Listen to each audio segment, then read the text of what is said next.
Has China turned to capitalism? Reflections on the Transition from Capitalism to Socialism by Domenico Losurdo. Abstract. If we analyze the first 15 years of Soviet Russia, we see three social experiments. The first experiment, based on the equal distribution of poverty, suggests the universal asceticism and rough egalitarianism criticized by the Communist Manifesto. We can now understand the decision to move to Lenin's new economic policy, which was often interpreted as a return to capitalism. The increasing threat of war pushed Stalin into sweeping economic collectivization. The third experiment produced a very advanced welfare state but ended in failure. In the last years of the Soviet Union, it was characterized by mass absenteeism and disengagement in the workplace. This stalled productivity, and it became hard to find any application of the principle that Marx said should preside over socialism: remuneration according to the quantity and quality of work delivered. The history of China is different. Mao believed that, unlike political capital, the economic capital of the bourgeoisie should not be subject to total expropriation, at least until it can serve the development of the national economy. After the tragedy of the Great Leap Forward and the Cultural Revolution, it took Deng Xiaoping to emphasize that socialism implies the development of the productive forces. Chinese market socialism has achieved extraordinary success. Soviet Russia and various experiments in post-capitalism. Nowadays it is common to talk about the restoration of capitalism in China as resulting from the reforms of Deng Xiaoping. But what is the basis for this judgment? Is there a more or less coherent vision of socialism that can be contrasted with the reality of the current socio-economic relations in China today? Let's take a quick look at the history of attempts to build a post-capitalist society. If we analyze the first 15 years of Soviet Russia, we see war communism, then the new economic policy, NEP, and finally the complete collectivization of the economy, including agriculture, in quick succession. These were three totally different experiments, but all of them were an attempt to build a post-capitalist society. Why should we be shocked that, in the course of the more than 80 years that followed these experiments, other variations like market socialism and Chinese socialism appeared? Let's concentrate for now on Soviet Russia. Which of the three experiments mentioned is closest to the socialism espoused by Marx and Engels? War communism was greeted by a devout French Catholic, Pierre Pascal, then in Moscow, as a unique and intoxicating performance. The rich are gone, only the poor and the very poor, high and low salaries draw closer. The right to property is reduced to personal effects. This author read the widespread poverty and privation not as wretchedness caused by the war, to be overcome as quickly as possible. In his eyes, as long as they are distributed more or less equally, poverty and want are a condition of purity and moral excellence. On the contrary, affluence and wealth are sins. It is a vision that we can call populist, one that was criticized with great precision by the Communist Manifesto. There is nothing easier than to give Christian asceticism a socialist coat of paint. The first movements of the proletariat often feature claims in the name of universal asceticism and a rough egalitarianism. Lenin's orientation was the opposite of Pascal's, as he was far from the view that socialism would be the collectivization of poverty, a more or less egalitarian distribution of privation. In October 1920, the tasks of the youth associations, Lenin declared, "We want to transform Russia from a poor and needy country to a rich country." First, the country needed to be modernized and wired with electricity, therefore, it required organized work and conscious and disciplined work, overcoming anarchy in the workplace, with a methodical assimilation of the latest technical achievements, if necessary, by importing them from the most advanced capitalist countries. A few years later, the NEP took over from war communism. It was essential to overcome the desperate mass poverty and starvation that followed the catastrophe of World War I and the Civil War, and to restart the economy and develop the productive forces. This was necessary not only to improve the living conditions of the people and to broaden the social basis of consensus on revolutionary power, it was also about avoiding an increase in Russia's lag in development compared to the more advanced capitalist countries, which could affect the national security of the country emerging from the October Revolution, not to mention it being surrounded and besieged by the capitalist powers. To achieve these objectives, the Soviet government also made use of private initiative and a limited part of the capitalist economy. It used bourgeois specialists who were rewarded generously, and it sought to take advanced technology and capital, which were guaranteed attractive returns, from the West. The NEP had positive results, production started up again, and a certain development of the productive forces began to take place. Overall, the situation in Soviet Russia improved noticeably, on the international level it did not worsen. Rather, Russia's delay in development started to decrease compared to the successful capitalist countries. Domestically, the living conditions of the masses improved significantly. Precisely because social wealth increased, there were more than just the poor and the very poor, as in the war communism celebrated by Pierre Pascal, desperate hunger and starvation disappeared, but social inequalities increased. These inequalities in Soviet Russia provoked a widespread and intense feeling of betrayal of the original ideals. Pierre Pascal was not the only one wanting to abandon the Communist Party of the Soviet Union. There were literally tens of thousands of Bolshevik workers who tore up their party cards in disgust at the NAP, which they renamed the new extortion from the proletariat. In the 1940s, a rank-and-file militant very effectively described the spiritual atmosphere prevailing in the immediate aftermath of the October Revolution. The atmosphere arose from the horror of war caused by imperialist competition in plundering the colonies in order to conquer markets and acquire raw materials, as well as by capitalists searching for profit and superprofit. We young communists had all grown up in the belief that money was done away with once and for all. If money was reappearing, wouldn't rich people reappear too? Weren't we on the slippery slope that led back to capitalism?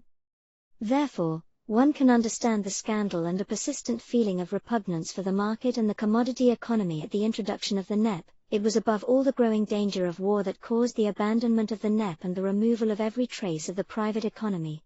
The wholesale collectivization of the country's agriculture provoked a civil war that was fought ruthlessly by both sides.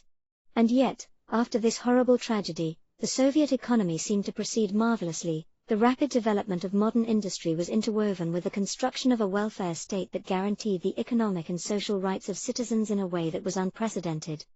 This, however, was a model that fell into crisis after a couple of decades.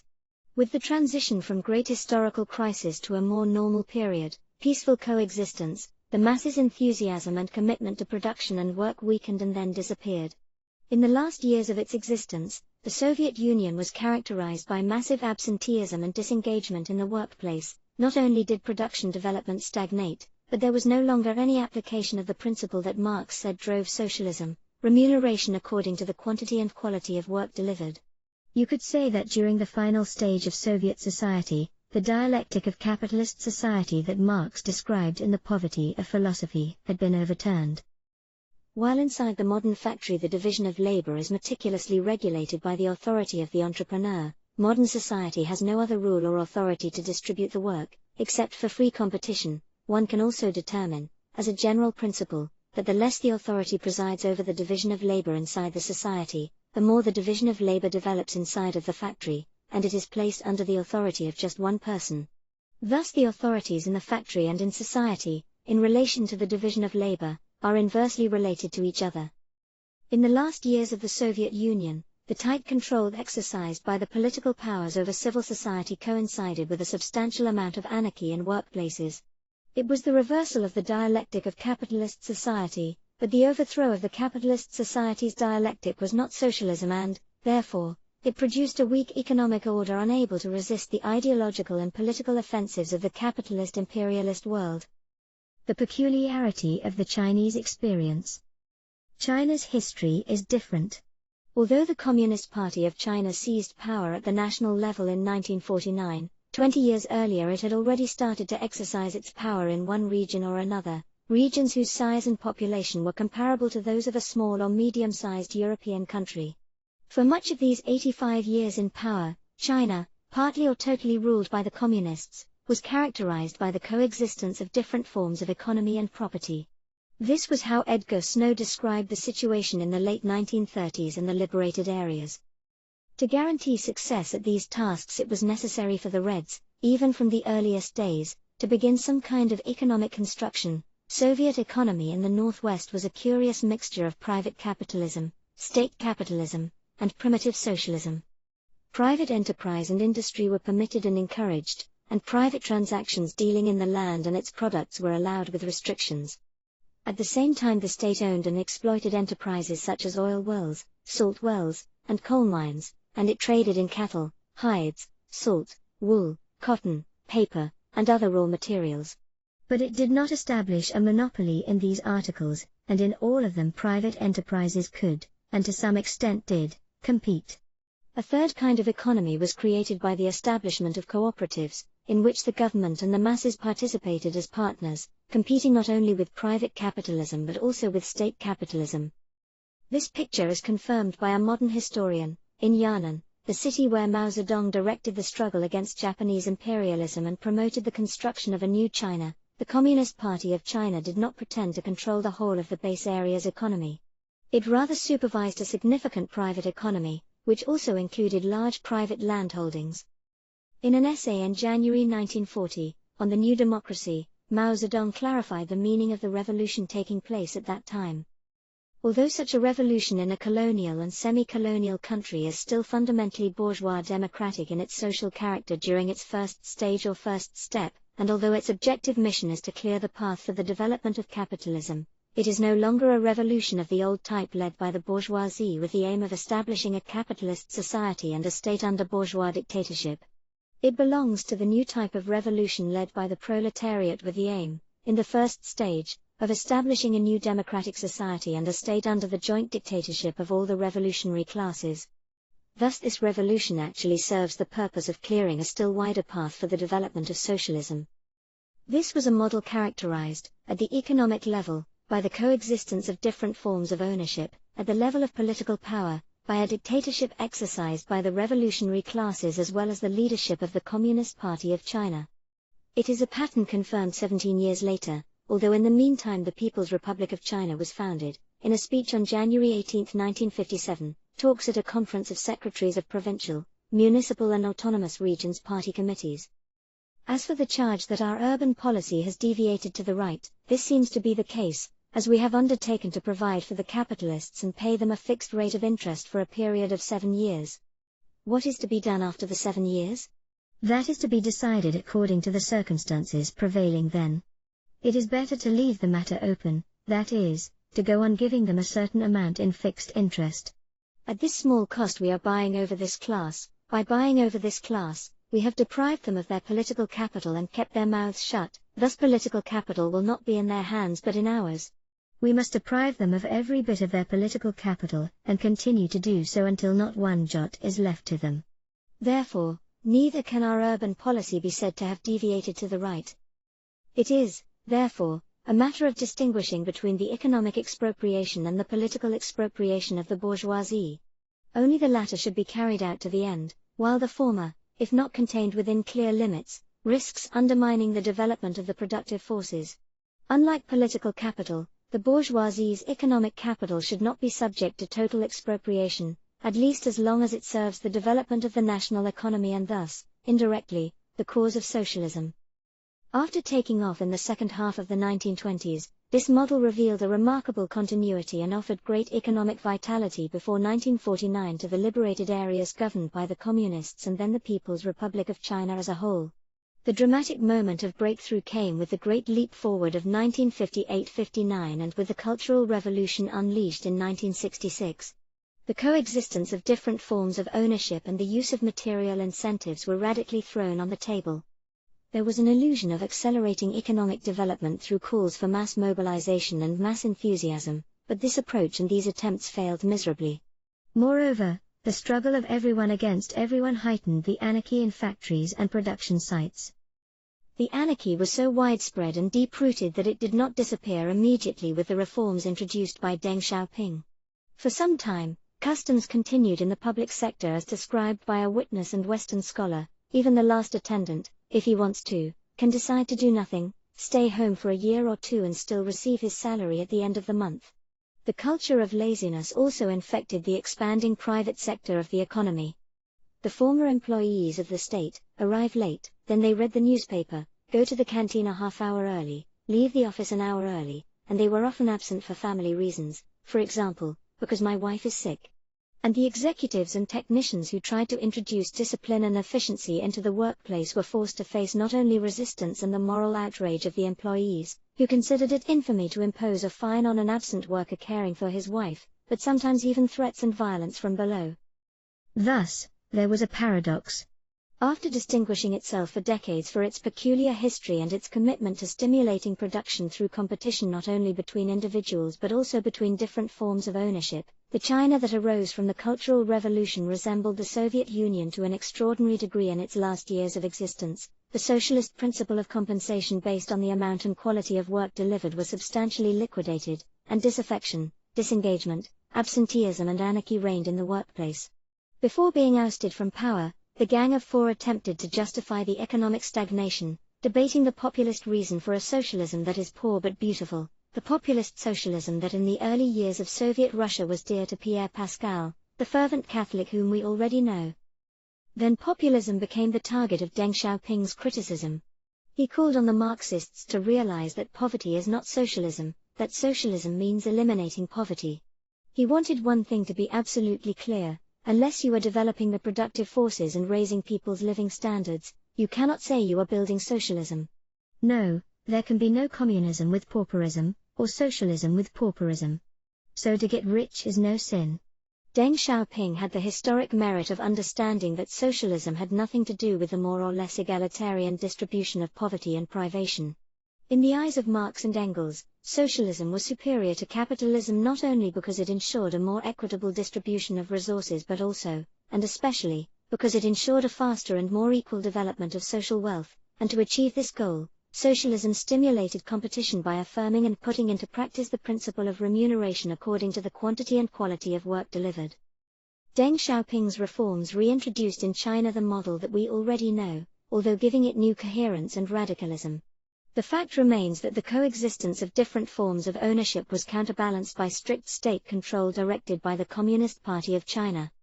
If we analyze the history of China, not beginning with the founding of the People's Republic, but as early as the first liberated areas being set up and governed by communists, we will find out that it was not China of the reforms of Deng Xiaoping, but China in the years of the Great Leap Forward and of the Cultural Revolution that was the exception or the anomaly. Marxism or populism? A confrontation of long duration. Well beyond the borders of Russia and China, during the 20th century and even now, populism influenced and still negatively influences the reading of the great revolutions that radically changed the face of the world. In this sense, we can say that, after having played a part as an essential feature of the 20th century, the conflict between populism and Marxism is far from over.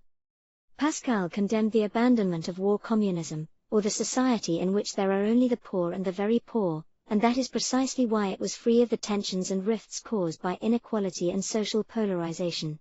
The attitude taken by fervent Christians at that time in Moscow was not in any way confined to Soviet Russia. Traces of populism can be felt in the young Ernst Bloch. In 1918, when he published the first edition of Spirit of Utopia, he called on the Soviets to effect a transformation of power into love and to put an end not only to every private economy, but also to any money economy and with it the mercantile values that consecrate whatever is most evil in man. Here the populist trend was intertwined with messianism. No attention was paid to the task of rebuilding the economy and developing the productive forces in a country destroyed by war and having a history marked by recurrent and devastating famines.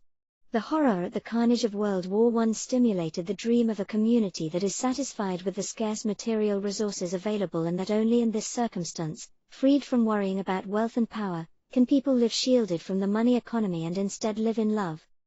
When he published the second edition of Spirit of Utopia in 1923, Bloch believed that it was appropriate to delete the populist and messianic passages, as previously mentioned. However, the state of mind and the vision that inspired them did not vanish either in the Soviet Union or outside of it. The transition to NEP found perhaps its most passionate or sentimental critics among the militants as well as among Western communist leaders.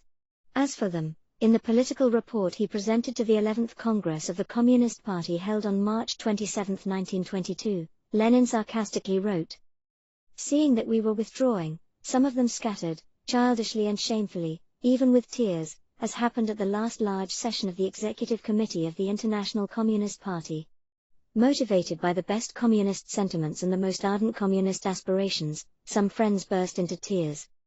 Antonio Gramsci had a very different attitude as early as the October Revolution, which he expressed in this way. Collectivism of poverty and suffering will be the principle.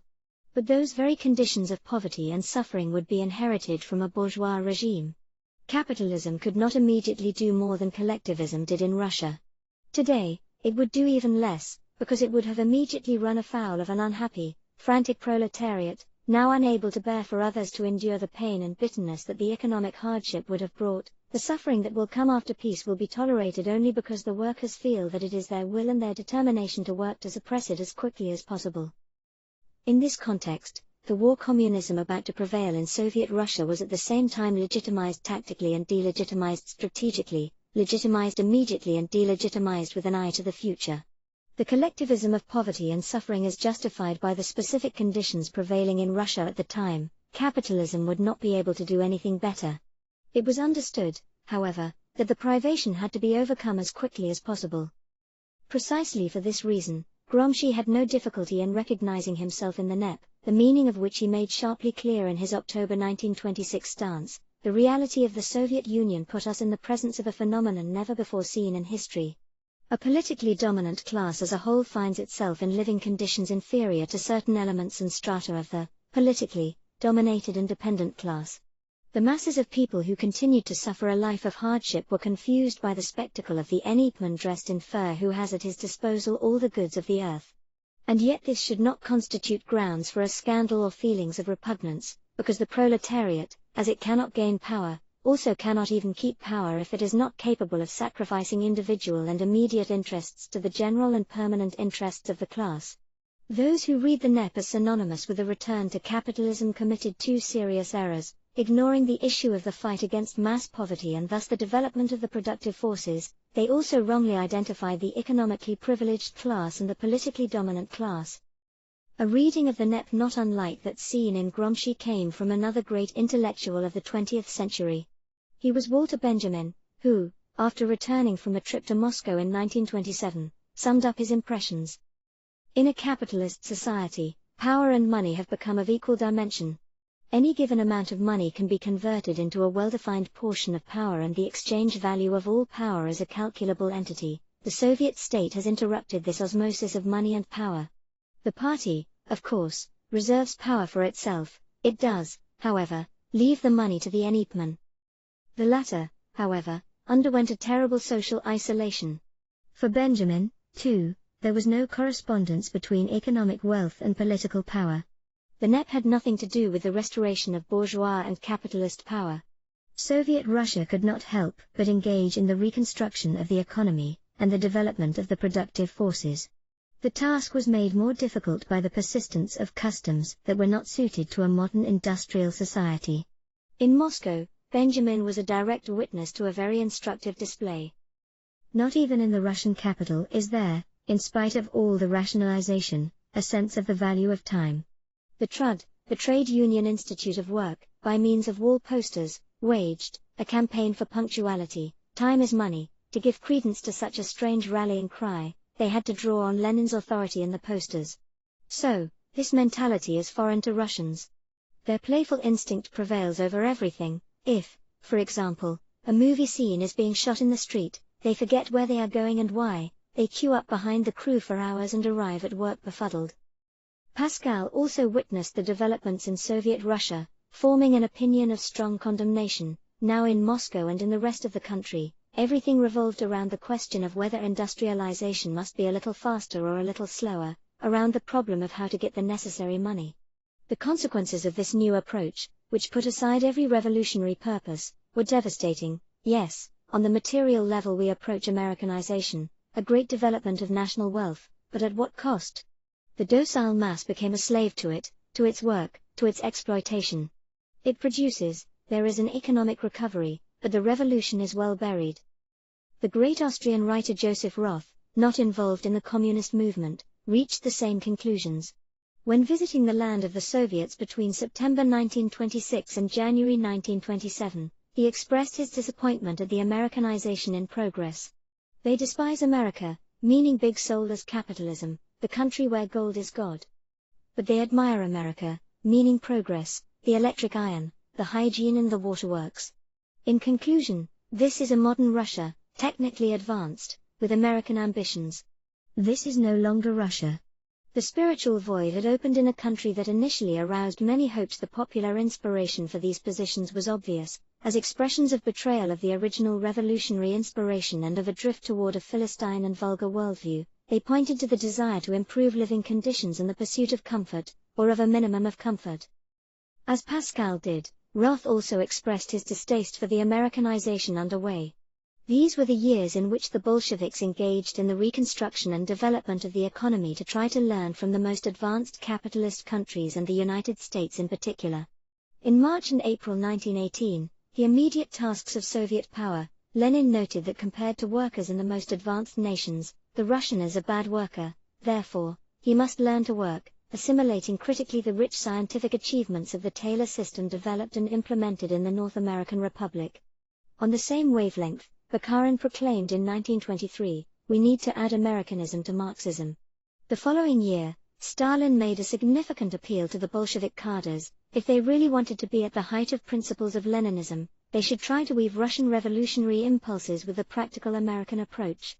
Americanism and the practical American approach were here synonyms for the development of productive forces and the escape from poverty or scarcity. Socialism is not the equal sharing of poverty or deprivation, but the definitive and widespread overcoming of these conditions. From outside of Russia, Gramsci countered populism with particular rigor and consistency. As we know, from the beginning he stressed the need for a rapid end to this collectivism of poverty and suffering. It was a political position with a wider theoretical vision as its foundation. L'Ordine Nuovo, the New Order, the weekly he founded in the wake of the October Revolution in Russia, plus the movement to occupy factories in Italy, asked the revolutionary workers to fight for wages and thus for a more equitable distribution of social wealth, but also and above all to be producers taking control of production and the development of work plans. In doing so, in order also to promote the development of the productive forces, the revolutionary workers must know how to make use of the most advanced industrial technology that, in a sense, is independent from the method of appropriating the assets produced, that is, it got its autonomy from capitalism or socialism. Not coincidentally, between October and November 1919, L'Ordine Nuovo devoted several articles to Taylorism, analyzed beginning with the latest analysis of the distinction between rich scientific achievements, mentioned by Lenin, and their capitalist use. In this sense, the prison notebooks later observed that already L'Ordine Nuovo had claimed its Americanism. It was the Americanism that Lenin, Bukharin and Stalin directly or indirectly referenced. And it should be clear that this is an Americanism that does not in any way rule out a judgment and clear condemnation of US capitalism and imperialism. In Gramsci's eyes, this was a country that, despite its professions of democratic faith, imposed slavery on blacks for a long time and that, even after the Civil War, was characterized by a terrorist regime of white supremacy, as shown by lynching of blacks by crowds incited by atrocious merchants dispossessed of human flesh. That terrorism was also manifested in terms of foreign policy. The North American Republic threatened to deprive the Russians of the grain necessary for their survival and, therefore, to starve to death the people who felt the pull of the October Revolution and were tempted to follow its example. The Americanism understood as a tension reserved for the problem of development of the productive forces pushed Gramsci, in the early 1930s, to greet enthusiastically the launching of the first Soviet five-year plan. The economic and industrial development of the country that emerged from the October Revolution was proof that, far from stimulating fatalism and passivity, in fact, the concept of historical materialism gives rise to a flowering of initiatives and enterprises that astonishes many observers. Materialism and Marxism showed the ability to influence reality concretely, not only inspiring revolutions like the one that occurred in Russia but also promoting the growth of social wealth and freeing the masses from centuries of poverty and deprivation. More disappointed than ever, even outraged by the developments in Soviet Russia, however, was Simone Weil, who in 1932 proceeded to a final showdown with the country which she had initially looked to with sympathy and hope. Soviet Russia had ended up taking American efficiency, productivity and Taylorism as its models. There could no longer be any doubts. The fact that Stalin, on this issue, which is at the center of the conflict between capital and labor, has abandoned the views of Marx and has been seduced by the capitalist system in its most perfect form, shows that the USSR is still quite far from having a working-class culture.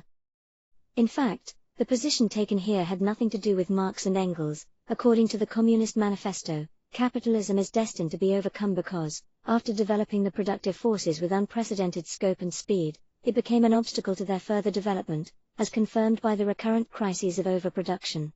This deeply Christian French philosopher, also inclined to populism, recognized the country that emerged from the October Revolution only up to the stage of more or less equal distribution of poverty or deprivation. Later, in addition to Soviet Russia, while also broke with Marx and Engels.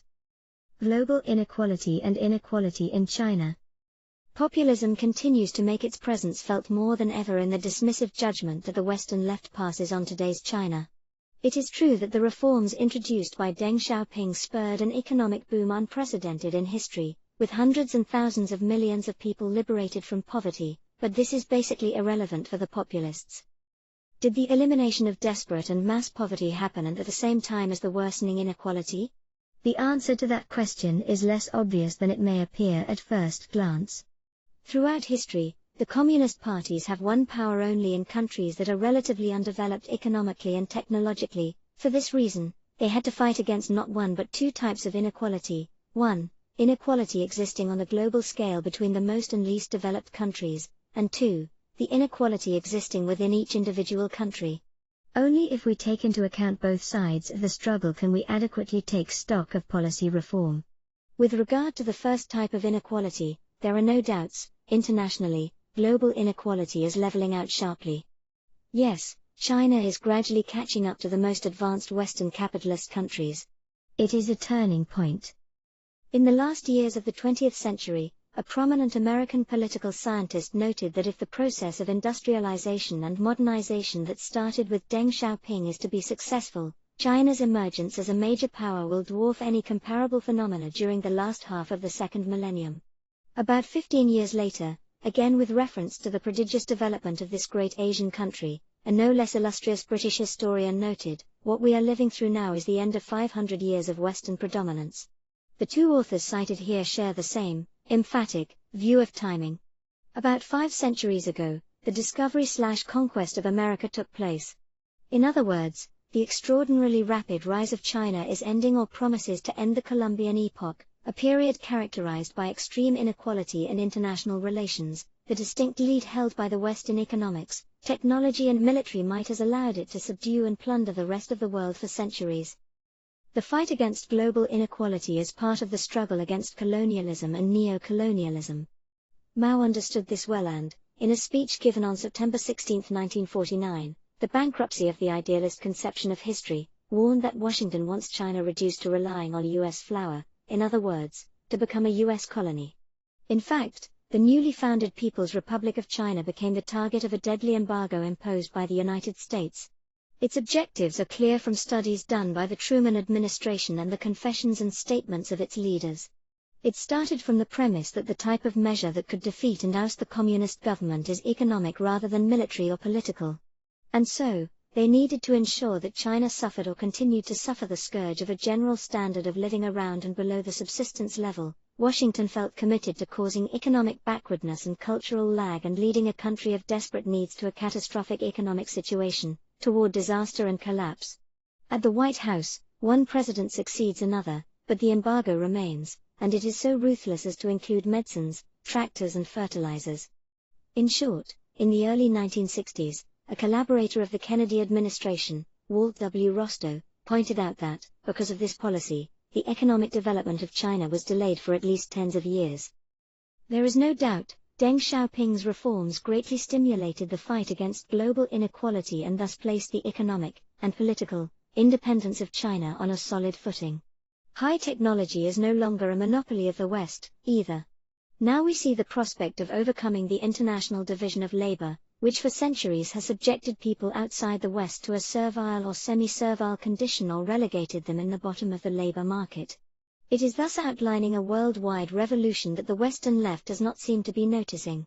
Rationally, they consider a strike obtaining better wages or better working conditions in a factory as an integral part of the process of emancipation, or they discuss it in the context of the patriarchal division of labor.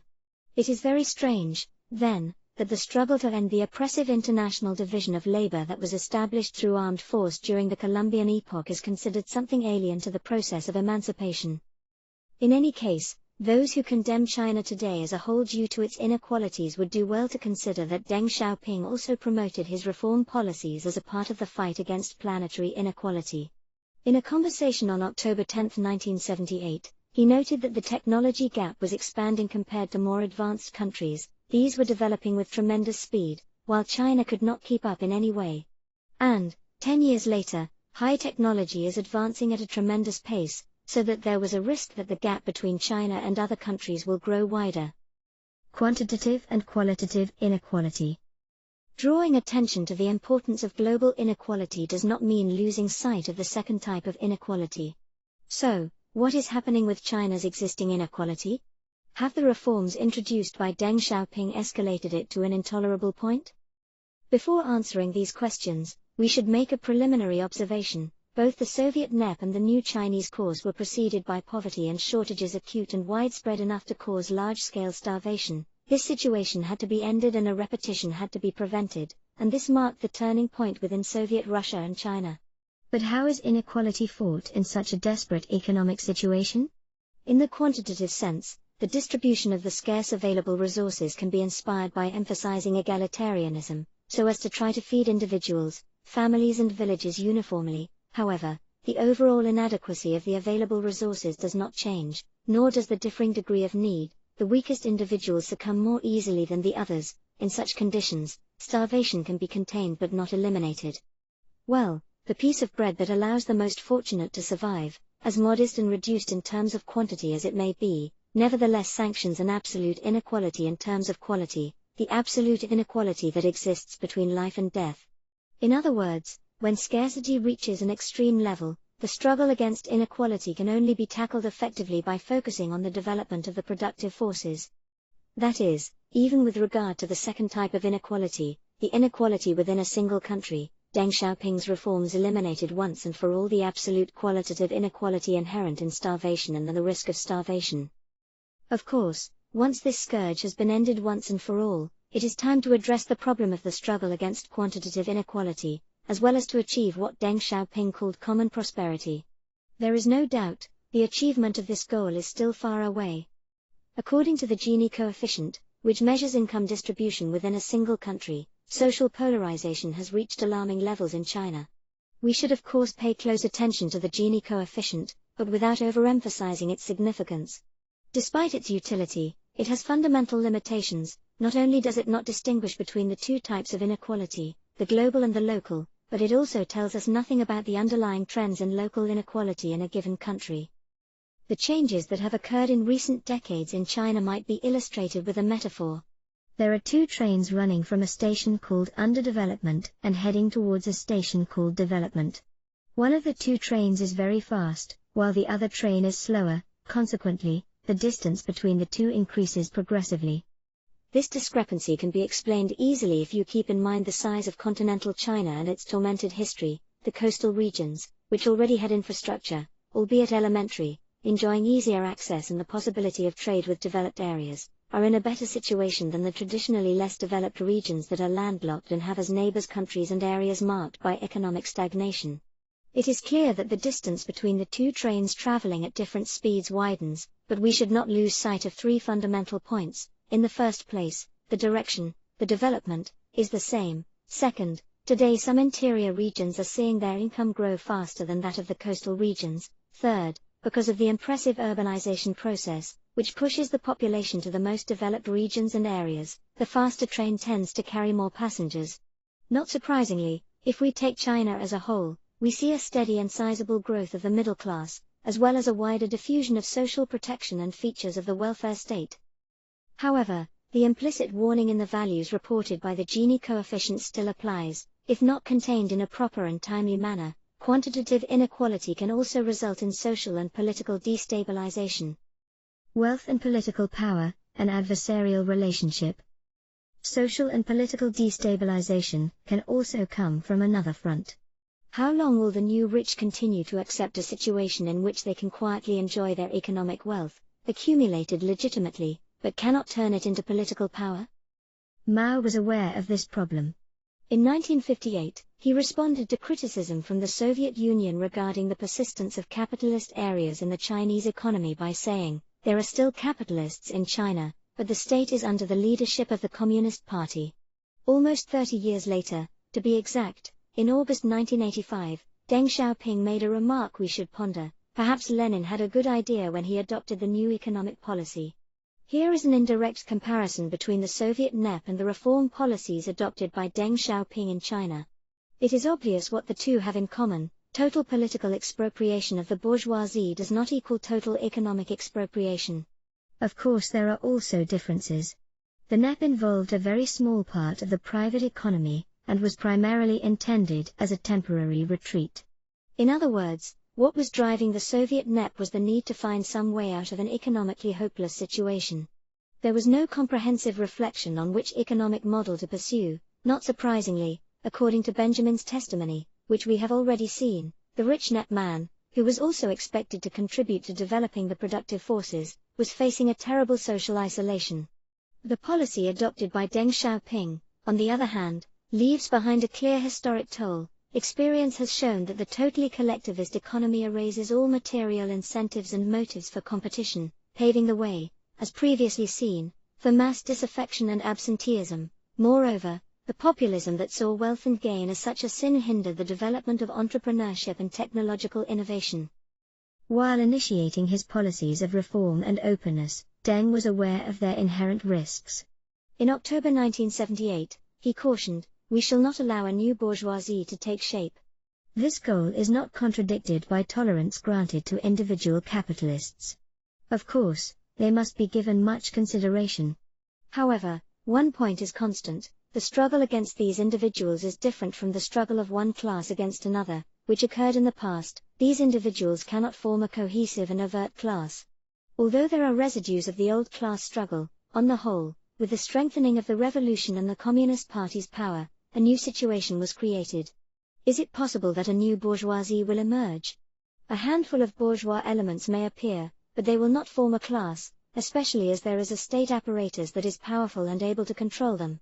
Besides the power of the state, ideology plays an important role. Many of the new rich, although not communists, feel patriotic and share the horror at the century of humiliation that began with the Opium Wars and ended with the victory of the revolution, so these new rich also share the dream of rejuvenation of the Chinese nation. And yet, precisely as a result of the success of policy reforms and the extraordinary economic growth of China, the number of millionaires and billionaires is growing dramatically. Will the wealth accumulated by the new capitalists have an influence on politics? It is in light of this concern that you may fully comprehend the ongoing campaign against corruption.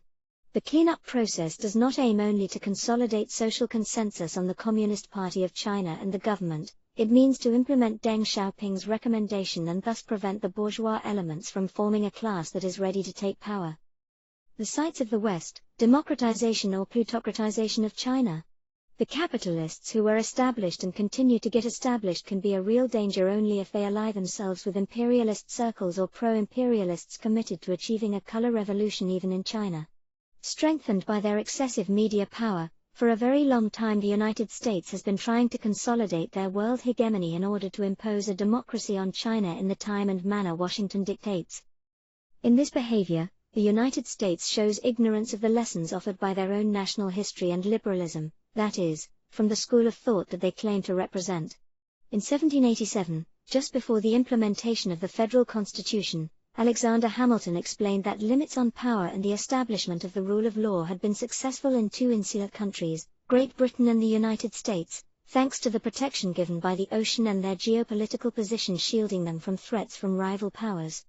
If the plans for a federal union had failed and a system of states similar to the one in Europe had formed on its ruins, soon America would have seen a standing army, a strong central power and absolutism regardless. Thus we should in a little time see established in every part of this country, the same engines of despotism, which have been the scourge of the old world.